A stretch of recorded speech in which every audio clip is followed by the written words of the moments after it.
Right, so on British bikes, probably late 20s, early 30s, right through to the, I'd say about early 60s, maybe a little bit later, you had a sparking and charging system, not all of them, but most of them, especially wartime, called a MAGDYNO. So that's your magneto, generates a spark, fires a spark plug. That is your dynamo. So it's one unit all bolted together, sits on top of each other, yeah? Yeah. Now what this one's in for is the bear. You should have shim spacer washers in here, yeah? Very, very thin shim washer, so you can pack it out for your bearing adjustment. Yeah. But it hasn't got any shim washers in it, and the bearings are gone, shot to shit. So waiting on new bearings to turn up, but I'll go through how it was all assembled, yeah? But the unit's actually designed to help start the bike. Yeah, it won't start without it. Yeah. But it's a very common thing for these to be not generate a constant spark or either not spark at all. You can get them rebuilt, rewound armatures and stuff, but expensive. And is there a difference between a MAGDYNO and just a magneto? Yeah, basically you haven't got the generator on top of it, the dynamo on top of it. Right. So like that one there on a Harley, that's an upright magneto. So that just goes up. It's got a set of points in there, self-generating, so you don't need a battery to start the bike at all. Yeah. So it just generates its own spark by basically it's magnetic. Right, so you've got a bearing race in there, which is probably completely knackered, but the new bearings, because they're only £12 each, the bearings, so they come with your new race to go in there, but there's a insulating washer in there. That's one half of the front bearing, that's the other half of the front bearing.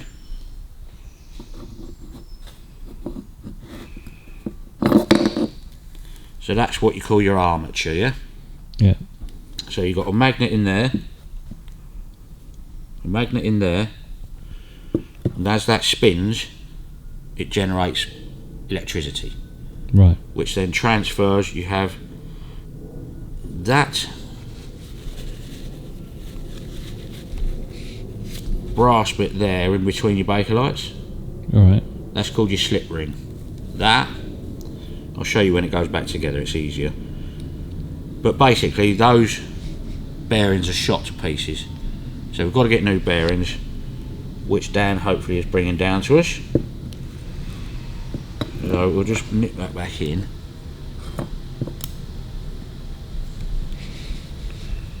Just for demonstration purposes.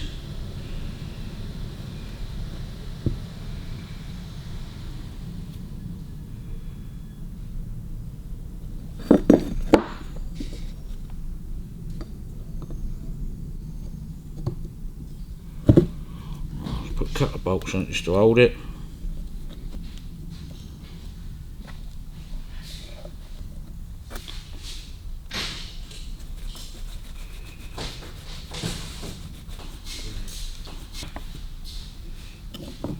Right, so the way it works is that sits on the bike on this frame here with its snout coming out of there, yeah? Okay. So you've got a chain drive off the crankshaft, straight off the crank, and it's chain driven to the MAGDYNO like that, yeah? Simple as that. Engine rotates that way, mag rotates that way, dynamo rotates the other way. You've got 3 slots there, so you can adjust your chain tension, yeah? Yeah. Backwards and forwards. This was all hanging up.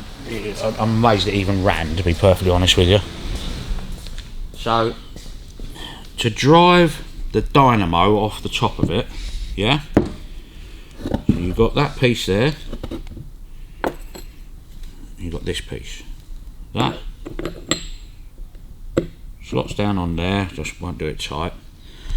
Then whichever way round it goes, I can't remember, I think that goes on there first.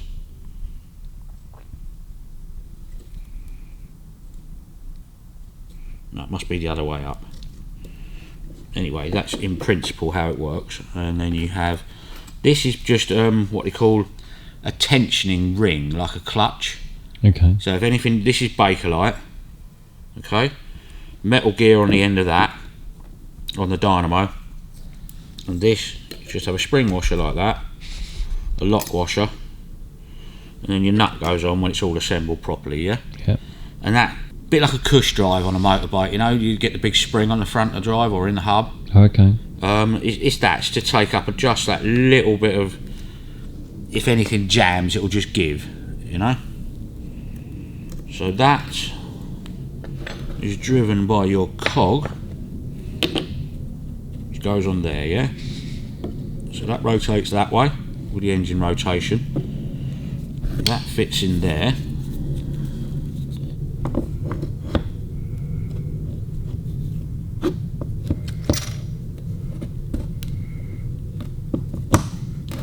So that rotates, let me get my head around it, that way.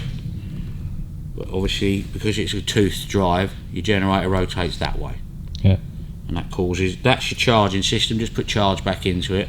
But it's not, it doesn't charge all the time. You've got something called a voltage regulator on the bike as well. Yeah. Which is here, normally under the seat on an aerial. Yeah, that's your voltage regulator there. It's just a 4-wire voltage regulator. Okay. You can buy all of the bits aftermarket and rebuilt. Now, one thing you've got to watch out for on these when you're stripping them, let's get the rest of that out of the way, hold on. That is your drive, okay? It's not keyed, it's just on a taper.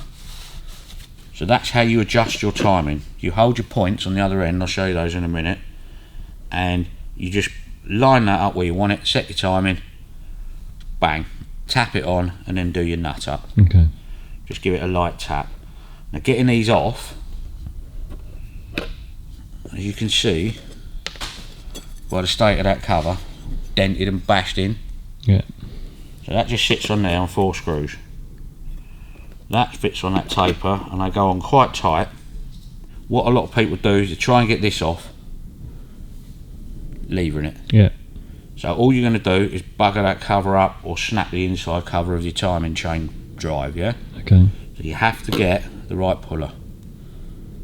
Okay. Okay, so that screws on that thread there. So when your main nut's off, that goes on there, you just do up that and it pulls it off. Right. Some of the later ones had a nut that's held in there with like a circlip. Okay. So as you undo it, it actually pulls it off the taper. So the nut remains fixed to that. You undo that nut, it's free to turn. Yeah. So when you undo it, it's literally pulling it off the taper. Yeah. So that's one of the major problems with them. These all get smashed up. Right, so that's your basic magneto. You can feel the magnets, see it roll backwards. But because the bearings are shot, it's not running smoothly, it's hitting. I'm amazed it even ran. Right. I really am. It's just, sounds horrible, doesn't it? So off the end of your armature, you have what's called a cam ring, which is this one. So see that lip there, the 2 lips. Oh yeah. That's what opens and shuts the points when it's all assembled. So that fits in there.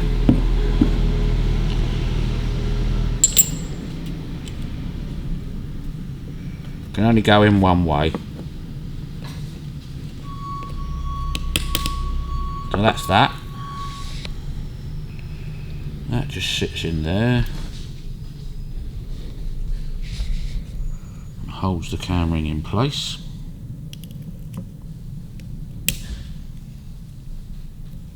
Okay, so when that's all together, that should be free to move, see it? And you've got a threaded portion there. If you look over here on the cable, you have to sort of pull this together as you're doing it. But you've got handlebar controls, yeah? So you've got choke, exhaust decompression lever, ignition timing. Yeah. Okay? So that screws in there, and that slotted portion of that fits in that groove, yeah? Right. So as you pull your cable, see that moves it up and let it down. Can't remember which way round it is because you can get these where that piece is on that side. So you have what's called tight wire advance or loose wire advance. Okay. I'm not sure which way round this one. I've got to look into it because I've done one for donkey's years. That's how you adjust your timing when you're running the bike. You have to set your initial timing like we did on the BSA Harley. Right. You measure it down from the top dead centre, and then so your points are just opening. So basically, as this rotates, it's causing a high tension system, yeah, which comes out through there. So that big lump of poo goes in there. Okay. So you've got a plunger in there which is insulated. See that? Yeah. So that, when the points are all together, but you have to take the points apart to get this off. It's a very silly idea. So that sits in there. You've got a keyway there, see it? It can only go in one way. So he goes in there.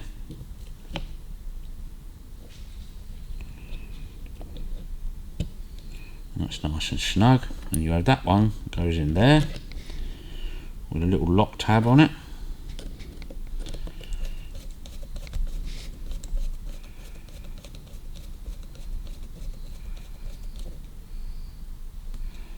He goes in there, and as that rotates, that plunger is picking up on the cam globes, yeah?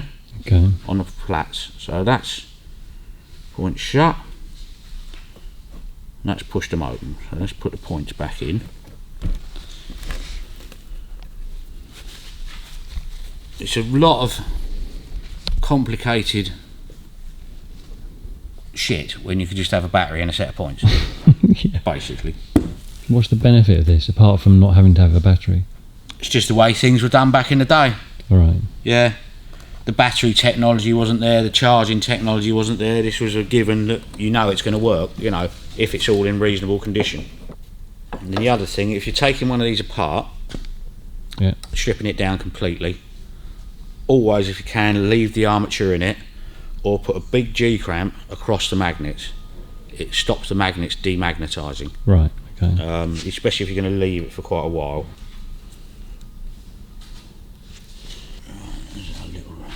That goes that way.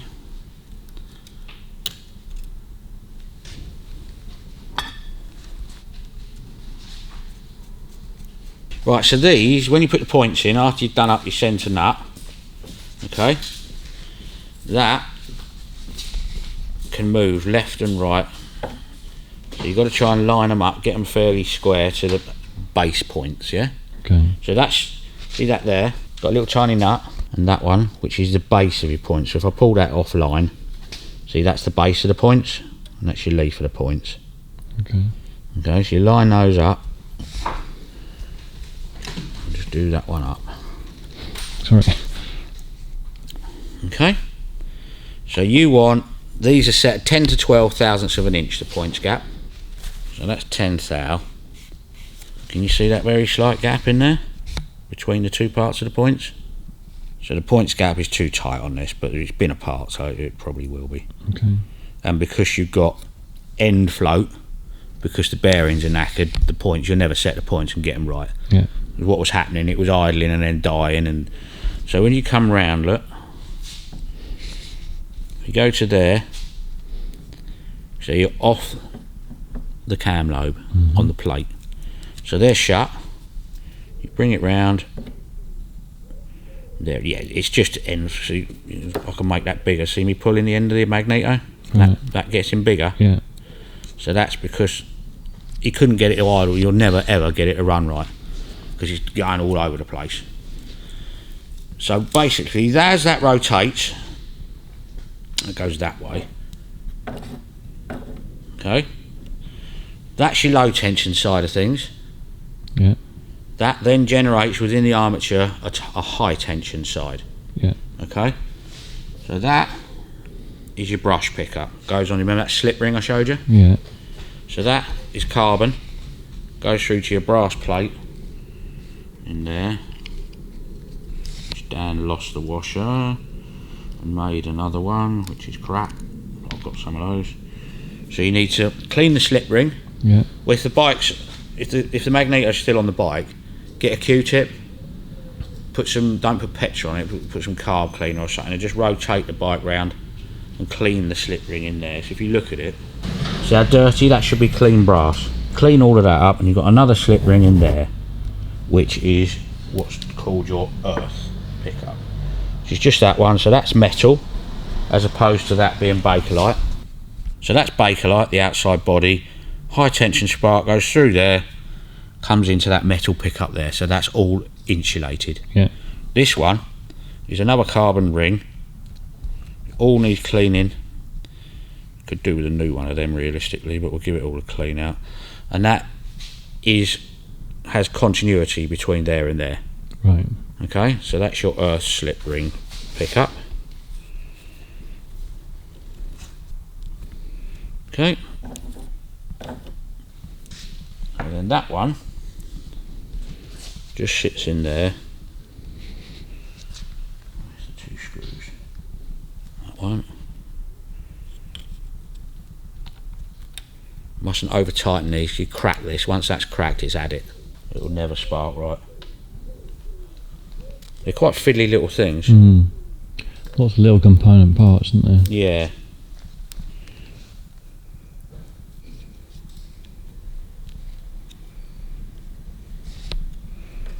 Alright, just nip those, don't over tighten them. And that's your spark plug lead.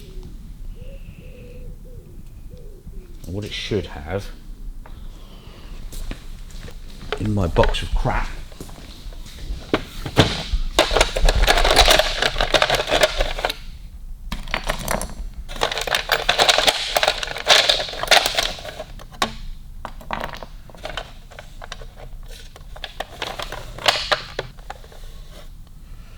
is one of those.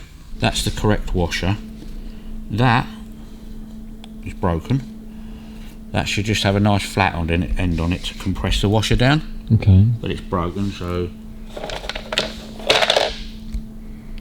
there's another one, looks about the same.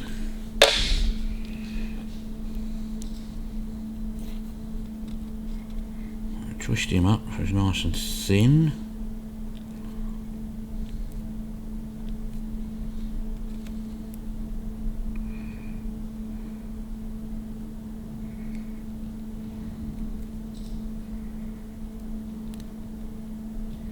Cut this off and do it properly.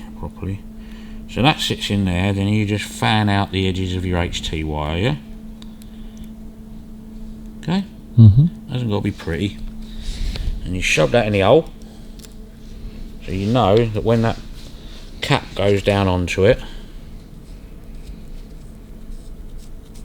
it's pushing the washer down and compressing it, so you haven't got any.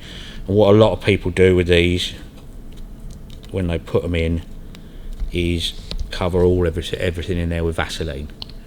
Okay. Water can get down in there. So that's basically the principles of it. I shouldn't think it will form a spark because it's also knackered, but we'll try it with an old plug. Blue fires, I know they work.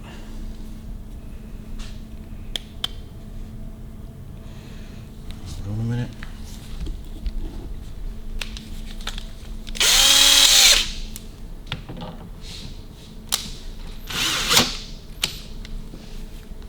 Doubt very much whether it will spark. Oh yeah. See it? Yeah. So that's, even that being that completely bollocksed, yeah, you know, in and out, up and down, you know that the armature and all the magnets are very, very good, because that's a good, strong blue spark. Yeah. So just reset it all up with the right bearings, because that should be really dead smooth and nice. It's horrible. Yeah. Like I say, I'm amazed it even ran. Yeah. So, and it was making some horrible noises. But the magnetos, if the armatures are okay and the magnets haven't demagnetized, they'll go all day long. Yeah. Pretty durable, wasn't it? Yeah, but obviously it was running, but couldn't. It was all over the place because this the chain was at about that much slack in it. That's going up and down, that's going in and out, altering your points gap all the time. So if you push that, see the points opening? Yeah. So with that much play in it, you're never ever going to set it up right. Right, so when you set your timing, you want, on a WNG, what we call them aerial wing, it fires at 1/2 inch before top dead centre on full advance. I've got to work out and look which way is full advance, I can't remember. So it's either tight wire on the control or loose wire on the control when you set it. I can't remember which it is. So it's rotating that way as it's on the bike. So your slip ring, so you've got coming off the cam, so that gap there, from there to there, is the time it's allowed for the magneto to generate its next spark. Because it's spent all its energy. That little bit there is the time to recover itself and have another spark. So as you're coming round here, rotating that way, so you've fallen off of the cam there, and that's your next lift up there, so that's, so what you do, you get the old fag papers out again.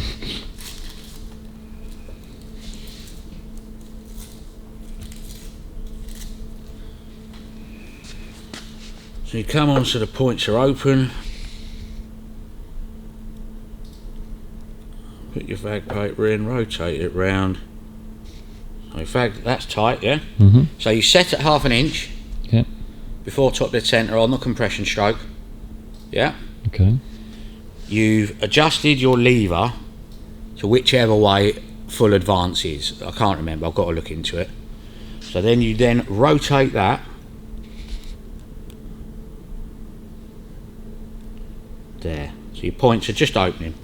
Now what you can do, you can set that up so the points are just opening on the bench, and just put a line here and a line there, so you know that's where the points are just opening. Then with your chain on, you adjust your chain first before you even try and set the timing, so you haven't got any slack in the chain.